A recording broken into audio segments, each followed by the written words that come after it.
Ok, Goroči, šis būs tāds bišku dīvaināks video par to, ka es telefonā nofilmēju visu šito, bet īsi sakot, šis ir Epic As Lab updates. Uh, ok, ir notikušas trīs lietas pamatā. Numur viens, Džimijs tika atlaists, un viss par to stāstu ir, ko es nofilmēju telefonā, bet tā runa bija tik gara un bezjēdzīga, ka īsi sakot, Džimiju atlaida. Man liekas, ka tas nebija pamatots iemesls, kāpēc viņu atlaida, un es privāti ar ļoti daudz montētājiem, un arī ar Justinu, kurš ir galvenais copywriteris un vienīgais copywriteris vispār, piekrita privāti, un mēs runājām, protams, ar Kamilo, bet Kamilo teica, ka decision is final, viņu atlaida, un tas arī ir viss. Es, protams, devu Džimijam viņa support, viņš aizgāja citu aģentūru, bet lieta tāda, tagad mēs sākam pamanīt pirmā šās, te kā lai saka, nestabilitātes pazīmes, un man ir aizdomas, ka šī aģentūra būs ļoti liels izmaiņas nākamajos dažos mēnešos, un daudz montētāji, ieskaitot mani, un mēs visi sākumā to paši pa sevi izdomājām, un tad mēs lēnām sapratām, runājot viens ar otru, ka mēs izdomājam diezgan līdzīgi. Ir tas, ka nākotne, ko Kamilo būvē šajā aģentūrai, visticamākais neiekļaus mūs. Un tas ir vairāk iemeslu dēļ. Es negribu jābūt 30,000 gadus, bet īsakot, viņš grib margins lielākus, un viņš grib restruktūrēt uz to, ka uztaisīt komandu līnāku. Un dēļ tā, ka mums ir pietiekami labas prasmes, bet mēs prasam lielāku summu, nekā viņš var piemēram dabūt no jaunākiem montētājiem, kur šeit ir pirmo reizi. Viņš grib visu, kā lai saka, centralizēt un dabūt labākus margins. Un lieta tāda, tā, ka mēs jau pamanījām pirmās nestabilitātes pazīmes, un arī tas, ka visu laiku ir kaut kādi payment delay montētājiem, pat ja es vairākus tā kā mēnešus, es gadu esmu šeit, reāli apaļa jubileja praktiski ir sāku februārī.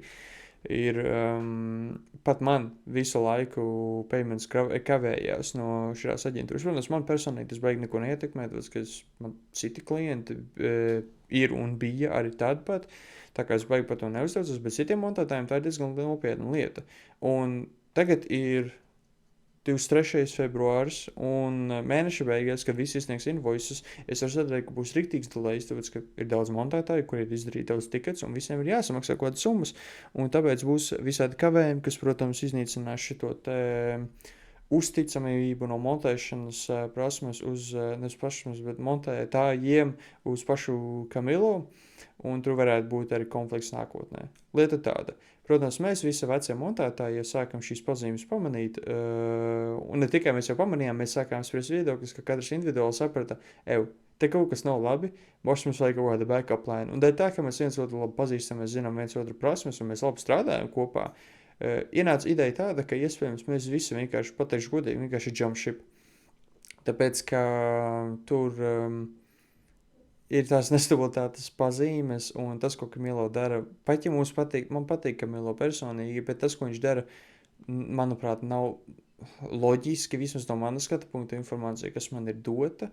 Tad, kā atlaist Džimiju par to, ko viņš izdarīja, man liekas, nebija pamatoti. Pat ja viņš būtu to izdarījis, atlaist viņa nebija pareizais gājiens, manuprāt. Protams, nākotnē redzēs. Viņš iedeva savu pamatojumu.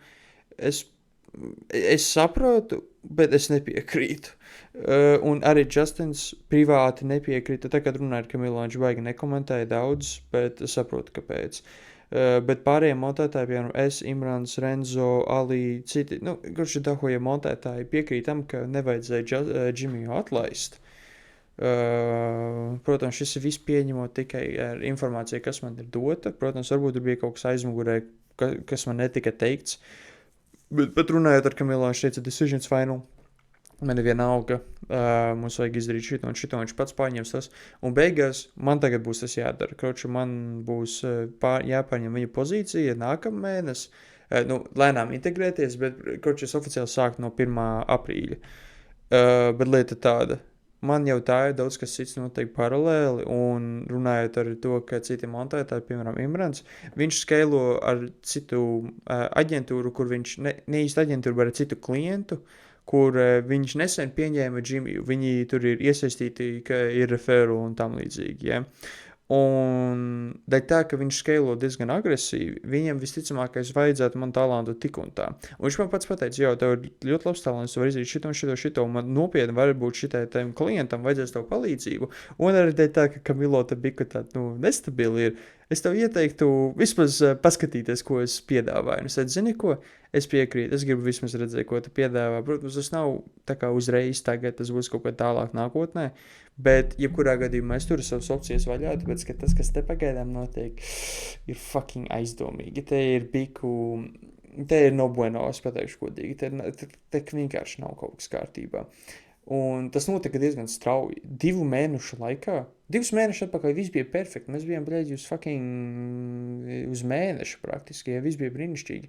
Bet uzreiz, kā atnāca, tas kā Kamilo aizgāja tur uz Grieķiju, kaut kādas 2 nedēļas, viņš просто tur čiloja. Es nezinu, ko viņš darīja. Es redzēju storijas, ka viņš tur vienkārši ēd vai ko, jā. Un viņš atnāk atpakaļ un viss deg. Bet lieta tāda, viņš nezina, kas notiek, tāpēc, ka, mums saslimēja daudz montētāju un, notika viss kaut kas, kur beigās Džimijs tika blēmots par visu to. Kad, ja godīgi, manuprāt, tā nebija viņa vaina, un daudz citi montētāji arī piekrīt, ka tā nebija viņa vaina, montētāji, bet iekšēji organizatori. Jā, piekrīt, ka tā nebija viņa vaina, bet viņi palaida tik un tā. Un man liekas, ka tas ir pirmais domino, kur sāksies biku kritiens. Es teiktu, ka nākotnē gan jau Kamilo sapratīs, kā jādara, kas pareizi, bet man ir aizdomas, ka varbūt šis ir kaut kāds ultra ģēnija mūvs, kur mēs nezinām visu informāciju. Protams, viņš ir uzņēmuma galva, viņam ir jādara uzņēmums, kā saka, efficient, ja? Bet, ja viņš izturās pret mums kā parasts uzņēmējs, tad mēs izturēsimies kā parasti employee, kas apskatīsies mūsu labākās pozīcijas citur, kā šahā, un izdarīsim labāko gājienu. Un, manuprāt, redzot, kas notiek pagaidām, iepriekš es jau teicu ar citām lietām, kas man notiek paralēli, es te nebūtu ilgāk kā gadu absolūti maksimums līdz nākamajam gada beigām, tas ir absolūti maksimums, jā. Bet tagad es šaubos, ka es te būšu pat līdz vasaras beigām. Ja ne pat agrāk. Es saku, atkarībā kā viss ies, varbūt pat 2 mēnešus. Es teiktu, 2-3 mēneši ir realistiski, cik ilgi es te vēl paliktu, un tālāk es aizietu, protams, uz citu pozīciju vai citu piedāvājumu vai citiem klientiem un tam līdzīgi.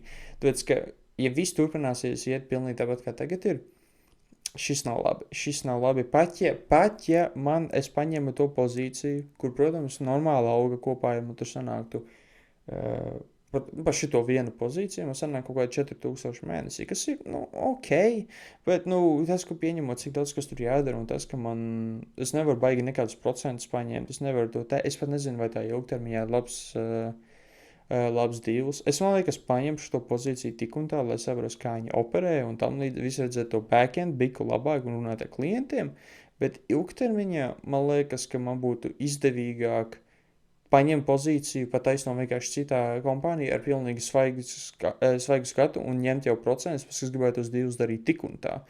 Un, jā, es vienkārši neredzu ilgtermiņa vīziju, kur es te būtu stabili. Pat ja es būtu tur, man ir aizdoms, ka 3-4 mēnešu laikā, tāpat kā iepriekš, es esmu pamanījis tādu vienkārši ciklu, ka atnāk cilvēks, kamēr ir iepriekšējais operators, pievienojas viens, mēs nezinām baigi, ko viņi dara, paiet kaut kāds mēnesis, un to veco cilvēku atlaiž, tagad jaunais, es esmu operators, bla, bla, bla, bla, bla, es daru šito X vai Z, Y, ja, paiet 3 mēneši, 4 mēneši, un tad viņi atlaiž atkal, un tad atkal sāks, un visu laiku, ik pat ceturksni pamatā, un lieta tāda, es skatījos tā kā manu kontrakta scorecard, ko man iedeva kā lead editor, un es paskatījos KPIs, un viņi, es pateikšu godīgi, viņi bija diezgan sarežģīti, tie nebija viegli sasniegt KPI, ko man vajag izdarīt 3 mēnešu laikā, ja, un man ir teorija, ka vienkārši viņš skatās pēc tiem KPI-iem, un ja nesasniedz, viņš vienkārši ciklē uz nākamo cilvēku.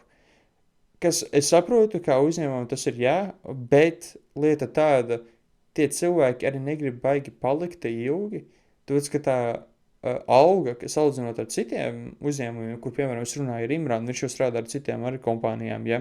Viņš pats kā junior creative strategist dabūja 6000 mēneša pozīciju, ja? Tikai kā creative strategist, un tas ir junior, tā kā, ja? Un tas ir, labi, creative strategies, protams, tas nav īsti operators, bet, tik un tā, jebkurā gadījumā operatora roles reāli sākas ar kādiem 3000, bet Jimmy's dabūja 2000. Bet lieta tāda, tagad es jautāju Kamilo par to, viņš teica, ka 2500, bet tas ir tas, ko es nesapratu. Kaut kas tur nav kārtībā, pat ja, man liekas, viņš izspiež pēc iespējas vairāk vērtību no katra individuāla, pēc iespējas mazāk augu tam. Pat ja es neesmu full time, kur ja es dabūju to pozīciju, kas ir no 2000 mēnesī, tikai par to, ka es esmu head of editor, pat teorētiski, ja es tā, paspiežu acis biku, paskatos, ko es reāli daru, un es pateikšu godīgi, tas ir tuši zem market value. Es, protams, pieņemšu to, tāpēc, ka es te tikai iesāku nesen kā lead editor, bet jebkurā gadījumā, pat ja es to paņemu, un es turpinu, un es vienkārši to daru, ilgtermiņā tas nav to vērts. Es vienkārši redzu vairāk potenciālu, ja es vienkārši pārēju citu kompāniju, kur pat starting ir reāli kaut kādi 3000. Bet tas arī nav tikai par naudu. Tāpēc, ka tās kompānijas, kas skēlo agresīvi, mēs arī iemācīties pataisnot no viņiem, kur viss ir kompaktāks. Tāpēc, ka pagaidām es vienkārši, es reviewoju reklāmas, es taisu pats reklāmas, es daru visu šito te, bet pateikšu godīgi, ilgtermiņā, tas nav, es gribu attiet no montēšanas tik un tā. Tā kā es labāk aizietu kaut kādā jaunā, kur ir lielās risks, un es paņemtu procentus tik un tā, un es uzņemos atbildību par tiem rezultātiem, kur ne tikai es varu nopelnīt vairāk, B, es varu iemācīties daudzreiz vairāk, un C, man ir vairāk tā kā, ne vairāk, bet es esmu tuvāk actionam, kas notiek no pipeline, pilnīgi no klients, kurš ienāk iekšā līdz end rezultātam. Jo pagaidām es esmu tikai kaut kur, es teiktu, 80% perioda, tajā kategorijā, kas ir, tā kā, es esmu tikai, kur notiek pats montēšanas process, labi, es sanāk 50% līdz 70%, 80% tajā reģionā, un tas ir viss. Man nav nekāds insights par pašu sākumu, man nav nekāds insights par beigām, man nekas nav. Man ir tikai šitā mazā šķēlīte, bet es gribu pilnīgi visu saprast. Es zinu teorētiski, kā tas ir, bet man nav praktiski tā kā pieredze tajā. Tas ir tas, ko es mēģinu saprast, saprot. Un, tur ir tā lielā dilemma, un daudz šitie pārējie, kas šajā grupā ir, mēs sākam apdomāt, ka, kaut kas tā nav kārtībā, mums ir jāsāk, mums bija doma, ka varbūt paši sākam savu aģentūru vai ko, bet tur būs diezgan kompleks. Visticamākais sākumā, ja mēs turpināsim kaut ko darīt ar citiem cilvēkiem, tas būs lēnām, mums vajadzēs pāriet tajā visā, protams, tāds, ka, ja mēs pilnīgi visu reizam lecam, tad Kamilo vienkārši paliek bez montētājiem, kas nav normāli. Pat ja mēs nepiekrītam tas, ko viņš dara, vismaz ar uzņēmumu, tas nenozīmē, ka mēs varam vienkārši fucking drop and switch boats, jump ships vai ko. Tā nevar vienkārši izdarīt, ja. Bet, jebkurā gadījumā, man liekas, ka ir labāks veids, kā šo darīt, un tas, ko Kamilo dara, es nepiekrītu, Justins arī nepiekrita, Dživijs, protams, arī nepiekrīt, bet viņi atlaida, tā kā varbūt viņš bija, ka neskaitās, un citi montētāji arī, un mēs sākam apdomāt ilgtermiņa vīziju, un man liekas, ka mēs vienkārši šitā nevaram palikt. Un bēdīgi tas, ka tas notika diezgan strauji. Tas reāli 2 mēnešu laikā notika. Jau pašā sākumā mēs pamanījām pirmās pazīmes, bet, mēs domājam, labi, gadās jauns gads, jauns standarti un tā tālāk, bet, realistiski, ja šitas tā turpināsies, mēs nevarēsim, turpināt būt vienkārši. Mums vajadzēs katram aiziet uz savu ceļu. Un, protams, nekāda hard feelings pret Kamilo vai citiem, kas izdomās tad beigās palikt. Bet es neredzu ļoti ilgtermiņa opciju. Un es jau zināju no sākuma, ka es te nebūšu ļoti ilgi. Es biju sev ierēķinājis, ka es te būtu, apmēram tas bija 2 gadi, ko es biju ierēķinājis. Maksimums, cik es varētu ilgi būt. Tāpēc, ka man ap to laiku es jau sākšu darīt pats savas lietas ar visu pārējo, kas man notiek timeline'ā. Bet man liekas, ka tas pat notiks ātrāk.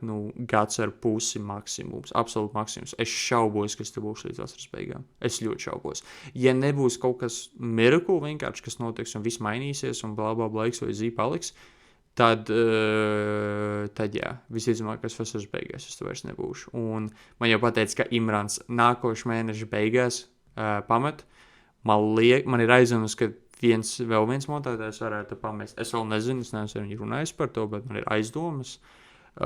Un tad varētu tas pats sākties ķēdes reakcija. Ja visi OG pāriet uz kaut kādu citādu, un Imrāns teica, ka viņam jau ir kontakti, plus es pats veidošu savus kontaktus e-com talentā, kur es gribu dabūt vēl ekstra pieredzi patais no reklamēšanā, nevis vienkārši video production, kur tā lielā summa ir, kā lai saka. Tad jā, bet pamatā tas ir, kas notiek. Tas arī viss, man nav baigts, ko teikt.